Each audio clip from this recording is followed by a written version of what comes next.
okuzimba n'okuddaabiriza ekifo ekigenda okubanga kibudaabuda bankuba kyeyo nga bakomyewo okuva mu mawanga g'ebweru gye babeera nga bakolera kigenda kubanga kitandika mu bwangu ate ng'era akabbo katandise okuyita mu bantu babeere nga basonda ssente okuzimba ekifo kino. Nze nno nga Sheila Adita sigamba nti this is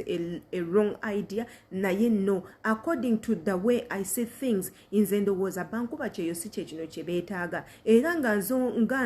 omu ku bankuba kyeyo point of view yange egenda kuba nti yes tetuganye ekifo tukyetaaga naye ekifo it's a long run project twetaaga ebintu ebikolerawo tetugenda kubanga twesigama kubanga tubudwabudwa ng'ate tulina ensonga enkulu ez'okukolako I mean the main factors eziri mu bulamu bw'abankuba kyeyo ebizibu ebisoomooza abankuba kyeyo bye tulina okubanga tutandikirako indowooza abantu abakola ku nsonga z'abankuba kyeyo ebintu ebimu tebabitegeera however much ne twogera ne tubaterayo posts nga tubalaga ku biki ebyetaaga okukolebwa munnange kirabika tebabitegeera bo baetaaga kintu kimu ekigenda ne ssente kyebagala okubanga bakulembeza wano wennyini ku YouTube channel nga nze ayogera yenze Sheila Adita gwe mumanyi obulungi luboggola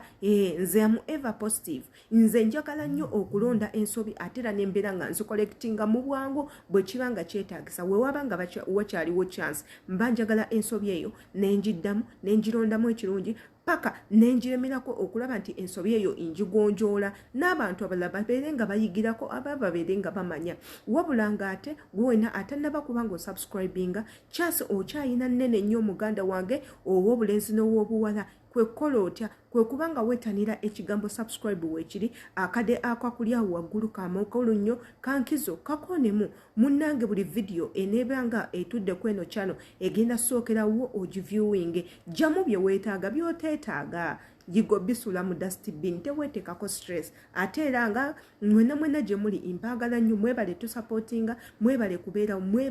kubeera nga musubscribinga mukola ekintu kinene nnyo olunaku olwaleero tugenda kubanga tuwa ku ndowooza yaffe kubatya bwe tuwulira eri ekifo ekigenda okubanga kizimbibwa ssente ezigenda okubanga zikuŋŋaanyizibwa okubanga bazimba ekifo ekibudaabuda bankuba kyeyo tetugamba mbu ekifo ekyo tekizimbibwa nedda wabula si kye twetaaga right now ife nga bankuba kyeyo tulowooza nti tulina ebintu ebyangu bye bayina okubanga batandikirawoko okusinga ekifo ekyo tewali nkuba kyeyo yenna asobola genda mu kifo ekyo bw'abanga avudde mu nsi gy'akolera ng'ali mu bulamu bulungi ng'avuddeyo mulamu bulungi tewali nkuba kyeyo eyeetaaga kubudaabudibwa bw'abanga avudde gy'akolera nga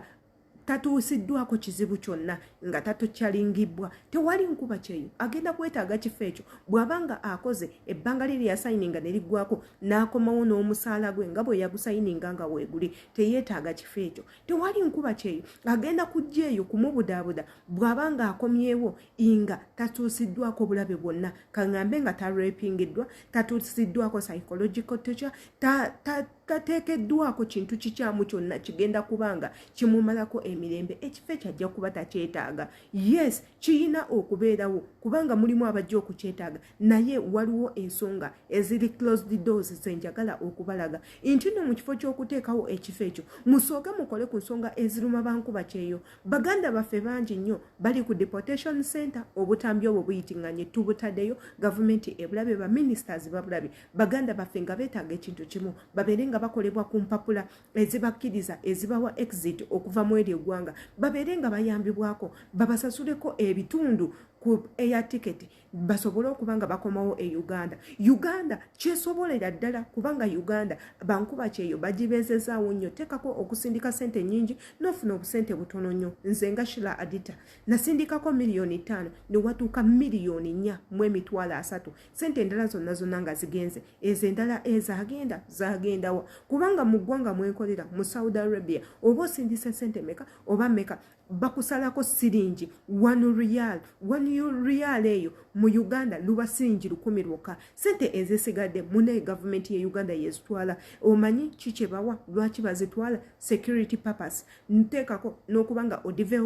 odevelopinga ensi yo taxi n'ebintu ebirala natwala obudde nengenda mu banka nembuuza lwaki mbawa sente west ate Uganda ne watuuka west ne baŋŋamba it's your country not our country ife tukujjako $1 yokka ate nga si nnyingi only 1 year sente endala nsi yo yemanye engeri gyekikolamu ekyo. It's not us to blame. Awo nenzibuka amaaso nemmanya nti ebintu ffe abali ebulaaya bye tusasulira mu ggwanga lyaffe Uganda bingi. Osasula omusolo nga gwe Omunayuganda tolina wogenda kugwewala, n'osasula ne sente za security nga gwe Omunayuganda egenda okuba nga ekuteekebwako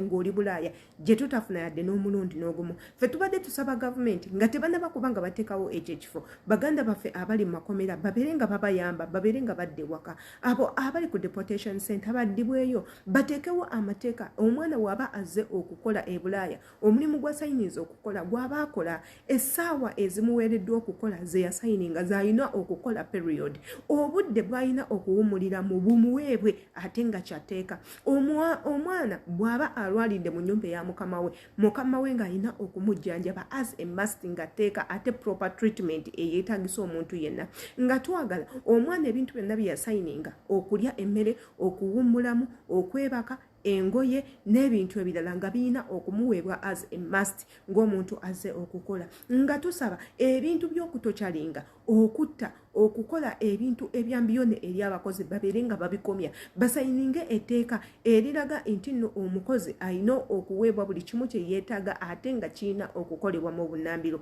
Batuteerewo abantu be tulina okukontaktinga in case of need, wabula si bifo byakubudaabuda bantu ngwa okomyewo e Uganda mbu bakubuddeebudde. Okubudaabuda kugenda kuzzaaki nga okoze emyaka 2 miramba nga tosasuddwa. Okubudaabuda kugenda kuyamba ki nga wagenda oli mulamu okomyewo nga bakutemyeko okugulu, bakutemyeko engalo, okomyewo olemadde kigasa ki? Okubudaabuda kugenda kuyamba ki nga omwana w'abendi mwamutwala mulamba n'akomawo nga bamuggyemu ensigo? Okubudaabuda tekuyina makulu awo, wabula twetaaga ebintu byonna bye twasayininga bibeere nga biri must, bibeere nga bikolebwako. Abantu betukolera batutwale nti tuli bantu, ye kuba twakisayininga bakimanyi, batutwale okuba nti tuli bantu. Ate era batuwe ne security emala nti omwana bw'ofuna ekizibwe wa mukamawo w'osobola okugenda weewano nga gwe Omunayuganda. Ng'ensi endala we ziri Philippines waneeno balina ekitebe kyabwe, omwana bw'afuna ekizibu nga mu Philippine agenda ku kitebe ekyo era amangu ago n'afuna obuyambi. Ffe Abannayuganda kye twetaaga, wabula ekifo ky'okubudaabuda kisobola okubeerawo naye in a long run. Wano twetaaga ebintu ebiri ku short run ebisobola okuba nga biyambirawo mu bwangu ddala in case ng'omuntu yeetaaze obuyambi. Kati nno nze y'endowooza yange, njagala mmanye endowooza yo nga ggwe awuliriza era ogitege mu comment sections. Tugenda kuba nga tugiyitamu tumanye olowooza ki nga ggwe nkuba kyeyo. Wabula ng'ate okusubscribinga tokyewala, subscribinga akadde ko tukabuuka kakoonemu buli video eneetulako neno ebeere ng'esookerawo muganda wange. Otherwise mbagala nnyo era mbagaliza olunaku olulungi. Amannya yenze Shila Adita.